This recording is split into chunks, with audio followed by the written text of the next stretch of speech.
स्वागत है दोस्तों आप सभी का फिर से एक नए वीडियो में। दोस्तों आज का ये वीडियो दोस्तों जेक बोर्ड के दोस्तों क्लास 12 के सभी विद्यार्थी के लिए बहुत ही ज्यादा मोस्ट इंपोर्टेंट वीडियो रहने वाला है। ठीक है, आज के इस वीडियो में हम लोग जो है आप सभी का 12 फरवरी, जी हाँ दोस्तों 12 फरवरी जो आपका कल है, ठीक है, कल आपका जो 12 फरवरी और कल आपका जो है जियोग्राफी का जो एग्जाम है पेपर है। तो आज की इस वीडियो में हम लोग जो है क्लास 12 जेक बोर्ड क्लास 12 का कल आपका 12 फरवरी का जियोग्राफी का पेपर को आज की इस वीडियो में हम लोग फुल सोल्यूशन करने वाले हैं। ठीक है, जो कि आपका 70 नंबर का रहने वाला है। इसमें आपको 25 को आपका ऑब्जेक्टिव है, बाकी आपका सब्जेक्टिव है। सारा प्रश्न कवर करेंगे, ऑब्जेक्टिव प्लस सब्जेक्टिव। आज की इस वीडियो में हम लोग जेक झारखंड अधिविद्य परिषद एनुअल इंटरमीडिएट एग्जामिनेशन 2024 है और आज के इस वीडियो में हम लोग जो जियोग्राफी का क्वेश्चन पेपर को सोल्व करने वाले हैं 2024। ठीक है, पूर्णांक दोस्तों यहाँ पर 70 नंबर का रहने वाला है। ठीक है, क्योंकि इसका जो है 30 नंबर का प्रैक्टिकल होता है, इसलिए ये 70 नंबर का पेपर रहेगा। समय आपको वही दिया जाएगा, 3 घंटा 20 मिनट का समय दिया जाएगा। तो चलिए दोस्तों बिना देरी के वीडियो को शुरू करते हैं। वीडियो पर अंत तक बन रहेगा। आज की इस वीडियो में हम लोग 12 फरवरी जो कि आपका कल जो एग्जाम होने वाला है उसका हम लोग क्वेश्चन पेपर आज के इस वीडियो में हम लोग सोल्व करने वाले हैं, फुल मार्क्स 70 नंबर का। ठीक है, तो चलिए हम लोग ऑब्जेक्टिव प्लस सब्जेक्टिव दोनों को सोल्व करेंगे आज की इस वीडियो में। तो चलिए दोस्तों सबसे पहले हम लोग जो 25 एमसीक्यू प्रश्न को सोल्व करते हैं, उसका बाद हम लोग जो सब्जेक्टिव को सोल्व करने वाले हैं। ठीक है, सबसे पहले हम लोग वस्तुनिष्ठ प्रश्नों को सोल्व करेंगे। वीडियो पर अंत तक बन रहिएगा, एक एक प्रश्न को घोल करके पी जाइए। जितना दोस्तों को जरूर से जरूर कीजिएगा। सब्सक्राइब नहीं किए शेयर तो सब्सक्राइब जरूर कीजिए। ठीक है, शेयर जरूर कीजिएगा, सब्सक्राइब भी जरूर करके बेल नोटिफिकेशन कॉल पे प्रेस कर लीजिए।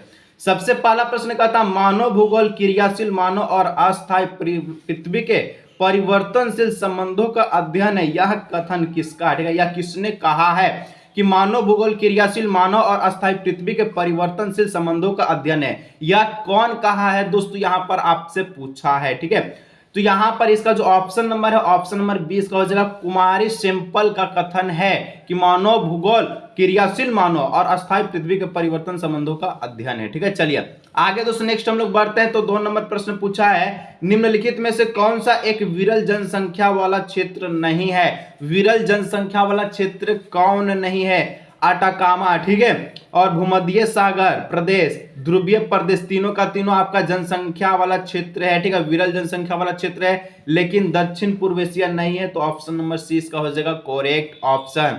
आगे दोस्तों नेक्स्ट हम लोग बढ़ते हैं। तो 3 नंबर प्रश्न पूछा है, प्रतिकर्ष अपकर्ष कारक उत्तरदायी है? प्रतिकर्ष अपकर्ष उत्तरदायी है, किसका उत्तरदायी है?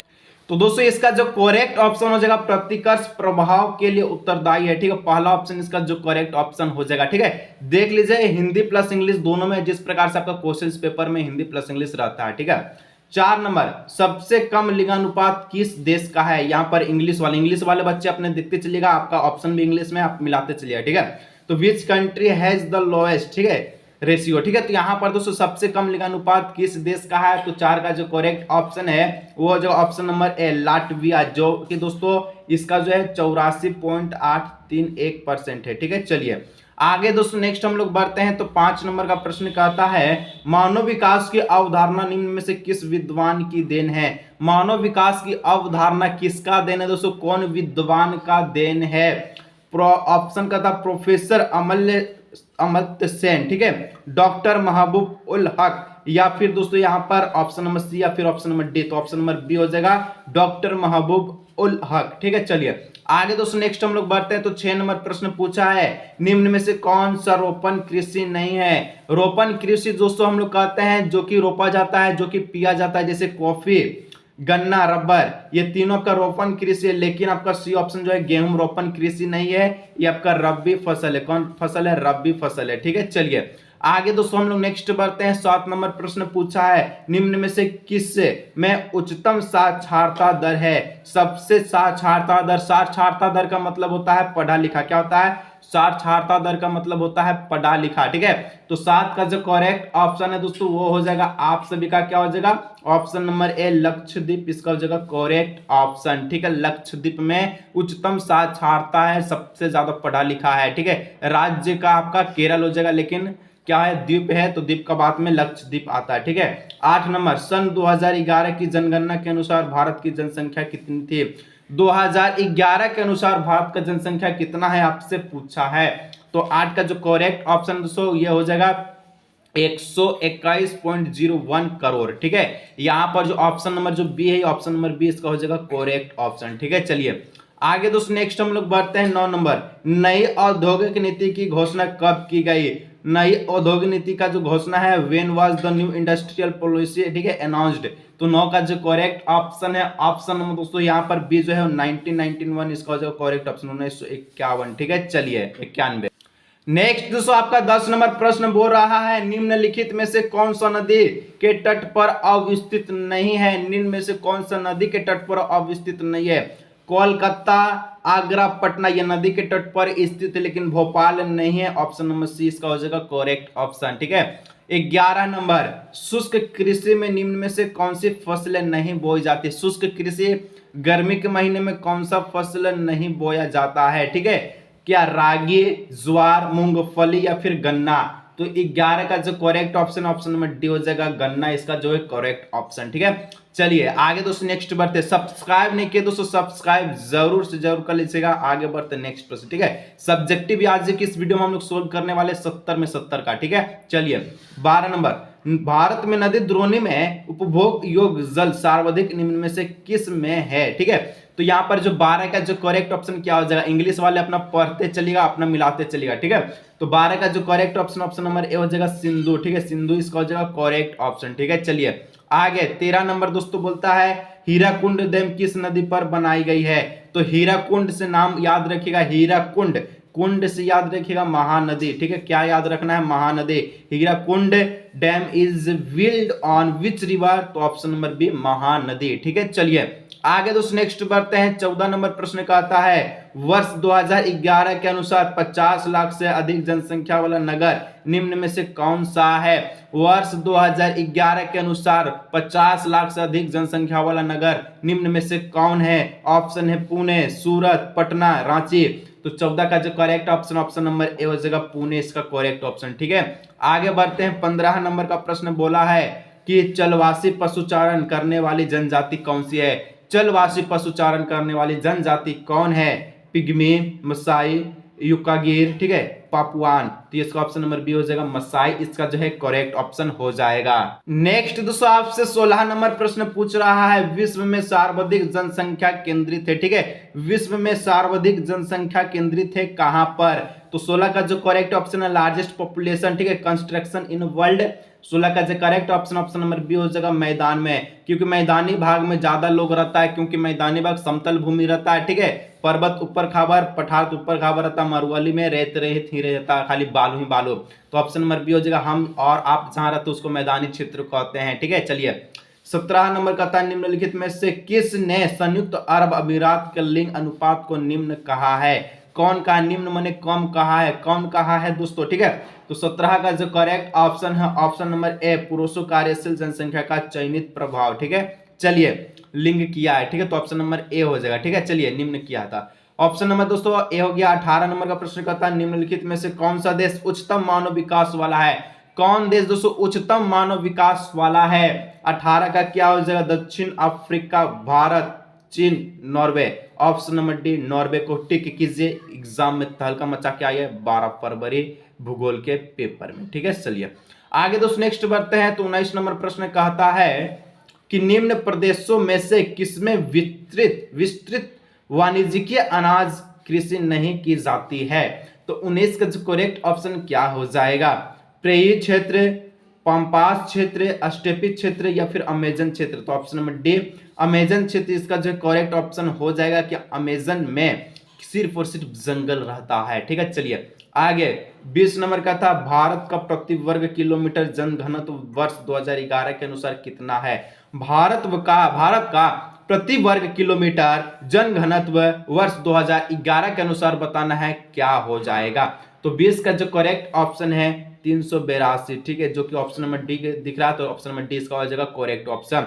आगे बढ़ते हैं। 21 नंबर पूछ रहा है, निम्न में से कौन सा कारक प्रवास का आकर्षण या अनुकूल कारक है? ठीक है, तो 21 का दोस्तों ऑप्शन नंबर सी हो जाएगा रोजगार के अवसर जो प्रवास का आकर्षण का अनुकूल कारक है। ठीक है, आगे बढ़ते हैं दोस्तों हम लोग नेक्स्ट 22 नंबर। तो 22 नंबर कहता है, मानव विकास सूचकांक इंडेक्स 2016 के संदर्भ में विश्व के देशों में भारत की निम्नलिखित में से कौन सा स्थान है, ठीक है, कौन सा स्थान है दोस्तों आपसे पूछा है। तो 22 का जो करेक्ट ऑप्शन है 131वां स्थान है, ऑप्शन नंबर सी इसका हो जाएगा करेक्ट ऑप्शन, ठीक है। चलिए आगे दोस्तों नेक्स्ट बढ़ते हैं। 23 नंबर का था नदियों के डेल्टाओं के सहारे अधिवास किस प्रतिरूप के होते हैं। नदियों के डेल्टाओं के सहारे अधिवास किस प्रतिरूप के होते हैं। 23 हो जाएगा पंखा प्रतिरूप के होते हैं, फेन पैटर्न के रूप में होते हैं, ठीक है। दो और प्रश्न दोस्तों ऑब्जेक्टिव का बच्चा है, सब्सक्राइब नहीं कर लीजिएगा, ठीक है। आगे बढ़ते हैं हम लोग, शेयर जरूर कीजिएगा, सब्जेक्टिव की ओर भी हम लोग बढ़ते हैं, ठीक है। तो नेक्स्ट दोस्तों आपका 24 नंबर का था अर्ध कृषि में कितने वार्षिक वर्ष आवश्यक है, ठीक है। अर्ध कृषि में कितने वार्षिक वर्ष आवश्यक है। 24 का जो करेक्ट ऑप्शन दोस्तों किया जाएगा ऑप्शन नंबर सी 75 सेंटीमीटर से अधिक, ठीक है। चलिए 25 ऑब्जेक्टिव का लास्ट प्रश्न, निम्नलिखित में से निम्नलिखित नदियों में से किस नदी में सर्वाधिक पूर्ति योग भौमजल संसाधन है। 25 का ऑप्शन नंबर ए हो जाएगा गंगा, इसका हो जाएगा करेक्ट ऑप्शन, ठीक है। चलिए आगे बढ़ते हैं, सब्जेक्टिव में हम लोग फोड़ते हैं अब, ठीक है। चलिए दोस्तों हम लोग जो है सब्जेक्टिव की ओर बढ़ते हैं, ठीक है। सबसे पहले दोस्तों आपको, ठीक है, 9 गो प्रश्न पूछेगा लघु उत्तरीय, ठीक है। अति लघु उत्तरीय प्रश्न निम्नलिखित में से किन्हीं 7 प्रश्नों का जवाब दे, उत्तर दे।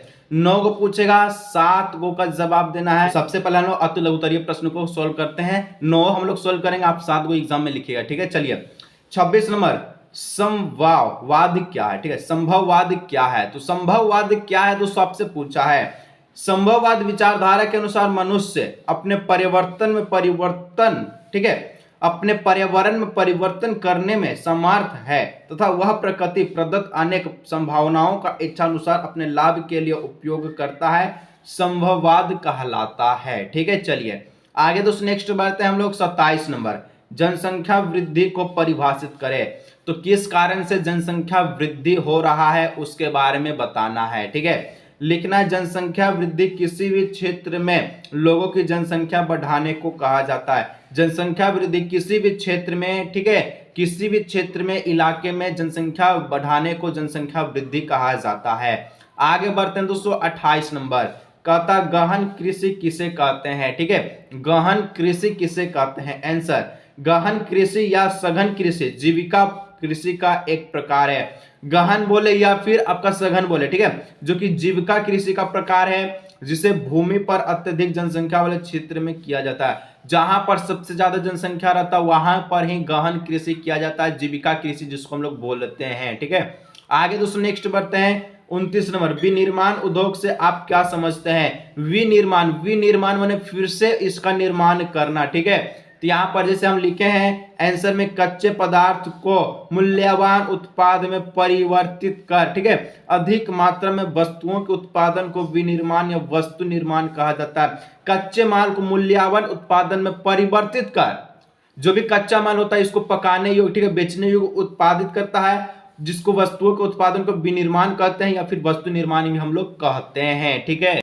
आगे दोस्तों नेक्स्ट आपका 30 नंबर प्रश्न है, पल्ली बस्तियां किसे कहते हैं, ठीक है। जी हाँ दोस्तों, पल्ली बस्तियां किसे कहते हैं। आंसर में लिखिएगा, पल्ली बस्तियां से अभिप्राय उन बस्तियों से है, ठीक है।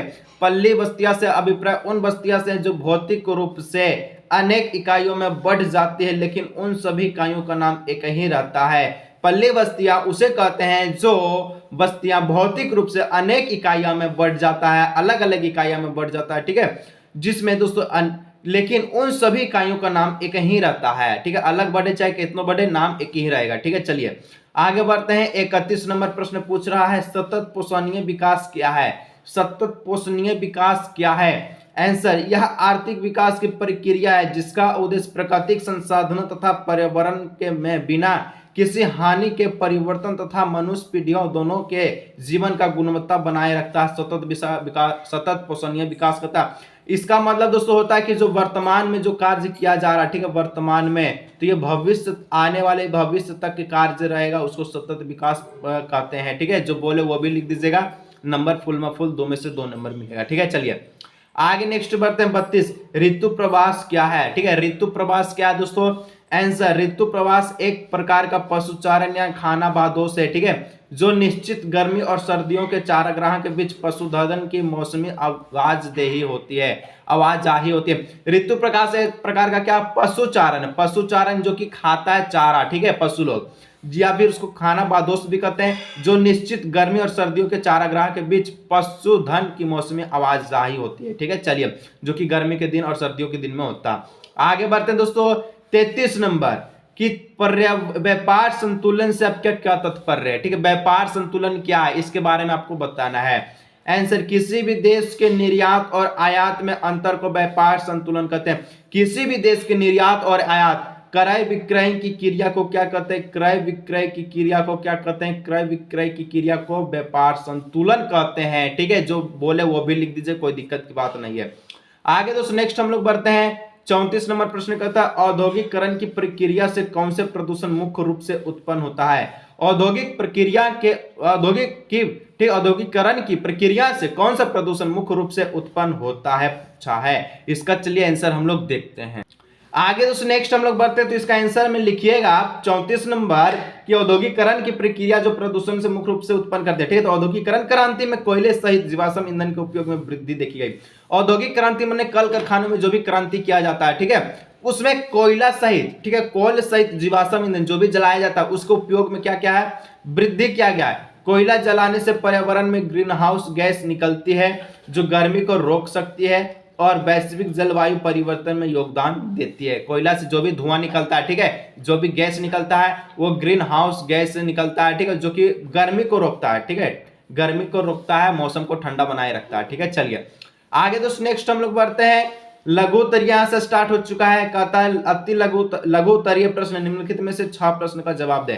टोटल दोस्तों इसमें आपको 8 गो प्रश्न पूछेगा, ठीक है, जवाब देना है 6 गो का प्रश्न रहेगा, 3 नंबर का, ये बनाता है 18 नंबर, ठीक है। चलिए तो यहाँ पर हम लोग इसको देखते हैं। प्रश्न है दोस्तों 35, प्रकृति का मानवीकरण को स्पष्ट करें, ठीक है, प्रकृति का मानवीकरण को स्पष्ट करे, क्या स्पष्ट करे यहाँ पर आपको बताना है, ठीक है। चलिए आंसर, प्रकृति के मानवीकरण की व्याख्या का अर्थ है, ठीक है, प्रकृति के मानवीकरण की व्याख्या का अर्थ है कि उसमें मनुष्य प्रकृति से डरता हुआ उस पर निर्भर नहीं रहता है, ठीक है। प्रकृति के मानवीकरण की व्याख्या का अर्थ है उसमें मनुष्य की प्रकृति से डरता हुआ उस पर निर्भर नहीं रहता, बल्कि मनुष्य प्रकृति से स्वतंत्र रहता और उसमें अपने अनुसार बदलाव करता है, ठीक है, कर सकता है, इस प्रकार से लिखेगा। आगे दोस्तों नेक्स्ट बढ़ते हैं, 36 नंबर कहता है जल परिवहन के 3 गो लाभ बताएं, ठीक है। तो जल परिवहन का 3 गो लाभ आपको बताना है। यहाँ पर लिखिएगा, जल परिवहन में एक साथ अधिक माल ढोया जा सकता है, ठीक है। जल परिवहन में एक से अधिक माल ढोया जाता है। जल परिवहन के रखरखाव बहुत ही कम खर्च होता है। जल परिवहन यातायात का सस्ता माध्यम है, ठीक है, इस प्रकार से लिखिएगा। चलिए आगे बढ़ते हैं, तो 37 नंबर प्रश्न बोल रहा है आकार के आधार पर उद्योग को, ठीक है, आकार के आधार पर उद्योग को कितने वर्गों में विभाजित किया जाता है, किसी एक पर संक्षिप्त टिप्पणी लिखिए या फिर वर्णन करें, ठीक है। आकार के आधार पर उद्योग को 3 भागों में बांटा गया है, जैसे कि हम यहाँ पर लिखे हैं, कुटीर या घरेलू उद्योग, यह उद्योग छोटे पैमाने पर किए जाने वाले उद्योग है जो घरों में किए जाते हैं, ठीक है। चलिए लिख लीजिएगा इस प्रकार से, कुटीर घरेलू या कुटीर घरेलू उद्योग, ठीक है। चलिए अर्थ, ग्रामीण बस्तियों के मुख्य समस्याओं को लिखे। ग्रामीण बस्तियों के मुख्य समस्या क्या है, पेयजल का अभाव, ठीक है, पेयजल का अभाव, संसार के अधिकतर गांव में पेयजल की गंभीर समस्या है। महिलाएं व बच्चों को कई किलोमीटर दूर से पानी लाना पड़ता है। रेगिस्तान और पर्वतीय भागों में पेयजल की समस्याएं अत्यधिक गंभीर है, ठीक है।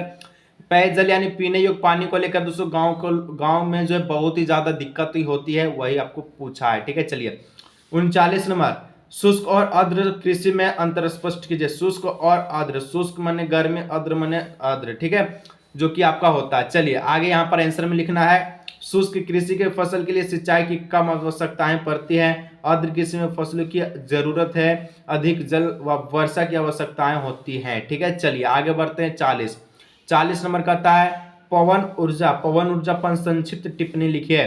लिखना, बहती वायु से उत्पन्न की गई ऊर्जा को पवन ऊर्जा कहते हैं। जो भी हवा बह रहा है, ठीक है, उससे जो भी ऊर्जा उत्पन्न होता है उसको पवन ऊर्जा कहते हैं। वायु एक नवीकरणीय ऊर्जा स्रोत है। पवन ऊर्जा बनाने के लिए हवादार जगहों पर पवन चक्कियों को लगाया जाता है, इसलिए लगाया जाता है जिसको हम लोग विंड मिल भी कहते हैं, ठीक है। तो दोस्तों इसलिए जो इस प्रकार का रहता है, ठीक है, उसको इसलिए लगाया जाता है कि ये घूमे, ठीक है, गोल गोल, और ये बिजली उत्पन्न करे, ठीक है। तो जिनके द्वारा वायु की गतिज ऊर्जा यांत्रिक ऊर्जा में परिवर्तित होती है और आपको बिजली मिलता है, ठीक है। चलिए आगे दोस्तों नेक्स्ट हम लोग बढ़ते हैं। तो 41 नंबर, खनिज के संरक्षण एवं प्रबंधक आवश्यक क्यों आवश्यक है। खनिज के संरक्षण, संरक्षण मतलब बचाव, ठीक है, प्रबंधन मतलब रोक लगाना, दोनों एक ही बात है। इस पर क्या आवश्यक, क्यों आवश्यक है। खनिज के बनने में करोड़ों वर्ष लगता है, जिसे तेजी से हम देखिए, खनिज दोस्तों बहुत ही करोड़ों वर्ष लगता है, आज नहीं बहुत साल लगेगा, ठीक है। जैसे अगर कोयला समाप्त हो जाता है तो इसको बहुत सालों साल लग जाता है कोयला के उत्पादन में, ठीक है, बहुत वर्ष लगता है, ठीक है। चलिए जिसे दोस्तों तेजी से हम खनिज का इस्तेमाल कर रहे हैं, ठीक है, जिस तेजी से हम खनिज का इस्तेमाल करते हैं उसकी तुलना में खनिज का पुनर्भरण की प्रक्रिया अत्यंत धीमी होती है। इसलिए खनिज संसाधन सीमित है और अनवकरणीय योग्य है। इसलिए खनिज का संरक्षण महत्वपूर्ण है ताकि आने वाला भविष्य भी इसका लाभ उठा सके, पीढ़ी, ठीक है। चलिए 42, जल अथवा मृदा प्रदूषण की रोकथाम के लिए 4 महत्वपूर्ण सुझाव लिखें। जल अथवा मृदा, जल की कमी जो हो रहा है, ठीक है, और मृदा का प्रदूषण हो रहा है, मृदा का प्रदूषण जो फिर रहा है उसको रोकने के लिए 4 महत्वपूर्ण सुझाव आपको बताना है क्या क्या हो सकता है, ठीक है। लिखना है, मृदा प्रदूषण को निम्न विधियों द्वारा दूर किया जाता है। पहला, ठोस तथा अनुपयोगी, ठीक है, पदार्थ जैसे लोहा, कॉपर, कांच, पॉलीथीन इत्यादि को मिट्टी में नहीं दफनाना चाहिए क्योंकि यह विघटित नहीं होता है, ठीक है। चलिए आगे दोस्तों नेक्स्ट बढ़ते हैं। तो 2 नंबर में लिखना है पॉइंट में कि रासायनिक खाद, कीटनाशक का काम कम करना चाहिए। जो भी रासायनिक खाद है फसल को उगाने के लिए करते हैं, ठीक है, उसका उपयोग कम करें, ठीक है। फिर तीसरा में लिखना है ठोस पदार्थ को पिघलाकर पुनः प्रयोग को बढ़ावा देना चाहिए। जो भी पदार्थ है जो कि पिघल, जो भी आपका विघटित नहीं होता है, ठीक है, उसको क्या करना चाहिए, तो पिघला करके उसको फिर से दोबारा उपयोग में करना चाहिए, ठीक है। चलिए आगे दोस्तों हम लोग नेक्स्ट बढ़ते हैं यहाँ से, और एक आपका 4वां पॉइंट है गाय के गोबर व मनुष्य, ठीक है, मलत्याग से बायोगैस बनाने पर जोर दें, ठीक है। चलिए नेक्स्ट दोस्तों यहाँ पर लघु उत्तरीय दीर्घ उत्तरीय समाप्त, दीर्घ उत्तरीय स्टार्ट हो जाए, ठीक है, लघु उत्तरीय दीर्घ उत्तरीय समाप्त हो चुका है। यहाँ पर दोस्तों दीर्घ उत्तरीय स्टार्ट होगा, ठीक है। लघु यानी कि वेरी शॉर्ट और शॉर्ट हम लोग दोनों समाप्त कर चुके हैं, ठीक है। दीर्घ उत्तरीय जिसको हम लोग लॉन्ग आंसर टाइप क्वेश्चंस करते हैं यहाँ से चालू हो चुका। तो यहाँ पर दोस्तों किन्हीं 4 प्रश्नों का उत्तर देना है। चलिए आगे हम लोग बढ़ते हैं। तो 43 नंबर कहता है जनसंख्या वृद्धि से क्या आप समझते हैं। तो यहाँ पर इनके घटकों की विस्तृत व्याख्या भी कीजिए, ठीक है। जनसंख्या वृद्धि से क्या समझते हैं, विस्तृत व्याख्या करना है इसके क्या बोलता है घटकों के, ठीक है। चलिए लिखना है जनसंख्या वृद्धि किसी भी क्षेत्र में लोगों की जनसंख्या बढ़ने को कहा जाता है। आगे भी इसका संख्या में बढ़ाव की उम्मीद ही है और ये अंदाज लगाया गया है कि 2030 के मध्य तक आबादी 8.6 अरब हो जाएगी और 2050 तक, ठीक है, 9.8 अरब हो जाएगी। 2100 ईस्वी तक इसका आबादी 11.2 अरब हो सकती है। ये जनसंख्या वृद्धि से हम समझते हैं, ठीक है। नेक्स्ट दोस्तों हम लोग जो 44 नंबर बढ़ते हैं। तो कहता है उद्योगों के स्थानीयकरण को प्रभावित करने वाले कारक की विवेचनाओं का कीजिए, ठीक है, कारक की विवेचना कीजिए। कैसे लिखना, उद्योग की अवस्थिति अनेक प्रकार से प्रभावित होती है। इसमें कच्चा माल की उपलब्धि, ऊर्जा बाजार, ठीक है, बाजार, ठीक है, पूंजी, परिवहन, श्रमिक आदि प्रमुख है, ठीक है। चलिए आगे दोस्तों नेक्स्ट हम लोग बढ़ते हैं। तो 45 नंबर कहता है ग्रामीण एवं नगरीय बस्ती किसे कहते हैं, इसकी विशेषताएं बताएं। ग्रामीण और नगरीय बस्ती किसे कहते हैं। लिखना है ग्रामीण बस्ती एक ऐसा स्थान है जहां मनुष्य, ठीक है, जहां मानव जो समुदाय प्राथमिक गतिविधियां क्रियाएं जैसे कृषि, ठीक है, काष्ठ बर्तन और खनन आदि में मुख्य रूप से शामिल होते हैं। जबकि नगरीय या फिर शहरी बस्ती में लोग मुख्य रूप से द्वितीय और तृतीय गतिविधियां क्रियाएं जैसे उद्योग, ठीक है, व्यापार और सेवाओं में आदि कार्यरत या संलग्न होते हैं। तो यहाँ पर ग्रामीण और गांव और नगर यानी कि शहर के बारे में लिखना है, ठीक है। चलिए आगे दोस्तों नेक्स्ट हम लोग 46 नंबर बढ़ते हैं। प्रवास क्या है इसके कारण की विवेचनाएं कीजिए, ठीक है, प्रवास क्या है इसके कारण का विवेचना कीजिए, ठीक है। लिखना है दोस्तों प्रवास क्षेत्र पर अवसर के आगमन वितरण के कारण होता है। लोग में कम अवसरों और कम सुरक्षा वाले स्थान से अधिक अवसरों और बेहतर सुरक्षा वाले स्थान की ओर जाने की प्रवृत्ति होती है। बदले में यह प्रवास के उद्गम और गंतव्य ठीक है क्षेत्रों के लिए लाभ और हानि दोनों उत्पन्न हो सकता है। ठीक है, इस प्रकार से लिखना है। ठीक है, यहाँ पर दोस्तों हम लोग जो 46 तक प्रश्न को सोल्व किए हैं, 2 और प्रश्न बचा है जो कि 47 और 48 बच गया। ठीक है, तो ये दोस्तों आपको कहाँ मिलेगा, तो यहाँ पर आपको बता देते हैं। ठीक है, तो ये दोस्तों आपको जाना है, गूगल पे सर्च करना है JHAR, ठीक है, KHABAR, ठीक है 24, क्योंकि दोस्तों लास्ट वाला प्रश्न मैप से संबंधित है और मैप में आपका 5 नंबर पक्का होगा। ठीक है, तो यहाँ पर दोस्तों गूगल में सर्च कीजिएगा झारखबर 24, नहीं तो दोस्तों आपको डिस्क्रिप्शन में लिंक मिलेगा। ये जो आपका क्वेश्चन ठीक है लिखा हुआ है जे क्लास 12 है जो है भूगोल क्वेश्चंस 2024, उस पर क्लिक कीजिएगा तो आप जो डायरेक्ट उस पेज पे चल जाएंगे जहां पर आपको सारा चीज मिल जाएगा। नहीं तो डायरेक्ट आप गूगल में सर्च कीजिएगा झारखबर 24 वेबसाइट है, वहां से आप देख सकते हैं। ठीक है, आज की इस वीडियो को यही रखते मिलते हैं नेक्स्ट वीडियो।